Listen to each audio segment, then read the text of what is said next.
السلام علیکم ورحمۃ اللہ وبرکاتہ۔ ایک ساتھی نے سجدہ سہو کے متعلق سوال کیا ہے، اس کا جواب سماعت فرمائیں۔ سہو کے معنی بھول جانے کے ہیں۔ بھولے سے کبھی کبھی نماز میں کمی یا زیادتی ہو کر نقصان آ جاتا ہے۔ بعض نقصان ایسے ہیں کہ ان کو رفع کرنے کے لیے نماز کے آخری قعدہ میں 2 سجدے کیے جاتے ہیں۔ اس عمل کو شریعت میں سجدہ سہو کہتے ہیں۔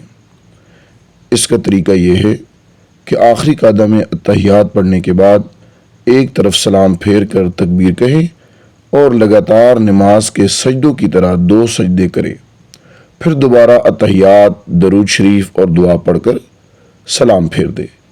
اگر سجدہ سہو سے پہلے اتحیات کے ساتھ درود شریف پڑھ لیا جائے تب بھی جائز ہے۔ اگر کوئی دونوں طرف سلام پھیر کر پھر سجدہ سہو کرے تب بھی جائز ہے، بشرطے کہ سینہ قبلے کی طرف سے نہ پھرا ہوا ہو اور نہ ہی کسی سے کوئی بات چیت کی ہو۔ کن کن صورتوں میں سجدہ سہو واجب ہوتا ہے؟ نمبر 1، جب کوئی نمازی سہون سورہ فاتحہ پڑھنا بھول جائے۔ نمبر 2، جب کوئی نمازی وتر نماز میں دعائے قنوت پڑھنا بھول جائے۔ نمبر 3، جب کوئی نمازی تشہد میں بیٹھنا بھول جائے۔ اس تشہد سے مراد درمیانی تشہد ہے، کیونکہ 3 یا 4 رکعت کی نماز درمیانی تشہد واجب ہے۔ یا بقدر اللہم صلی علی محمد پڑھ لے یا اتنی دیر خاموش بیٹھا رہے۔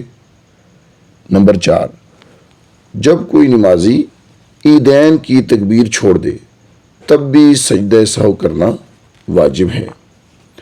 نمبر 5، جب کوئی امام جہری نمازوں میں اخفا کر جائے اور اخفا والی نمازوں میں قرات جہر پڑ جائے تو سجدہ سہو واجب ہوتا ہے۔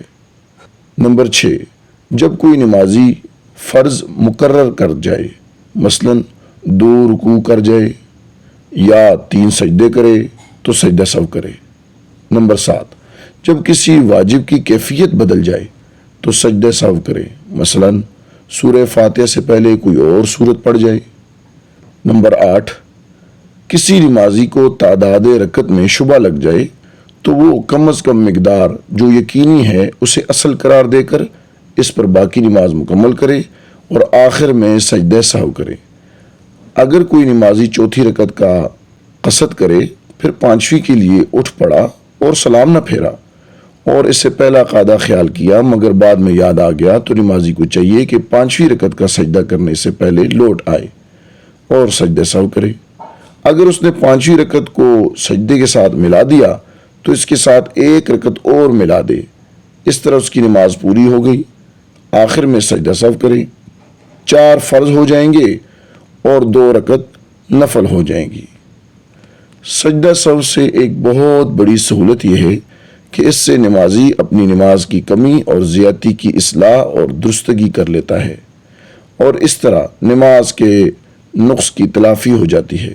شیطان جو نماز میں مسلمانوں کو بہکاتا ہے اور بھول کرا دیتا ہے، اس کے اوپر لعنت اور پھٹکار بھیجنے کا یہ طریقہ ہے۔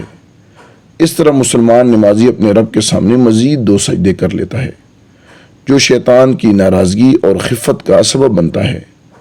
وہ اپنے مشن میں ناکام اور رسوا ہو جاتا ہے۔ اللہ ان سجدوں کے بدولت نماز کی کمی اور بھول چوک کو معاف کر دیتا ہے۔ بس یہ ذہن نشین رکھیں کہ سجدہ سہو واجب کے بھول جانے پر کیا جاتا ہے۔ اگر آپ سے کوئی فرض رکن چھوٹ گیا تو پھر آپ کو دوبارہ نماز پڑھنی پڑے گی۔ جزاک اللہ خیرا فی الدنیا والآخرہ۔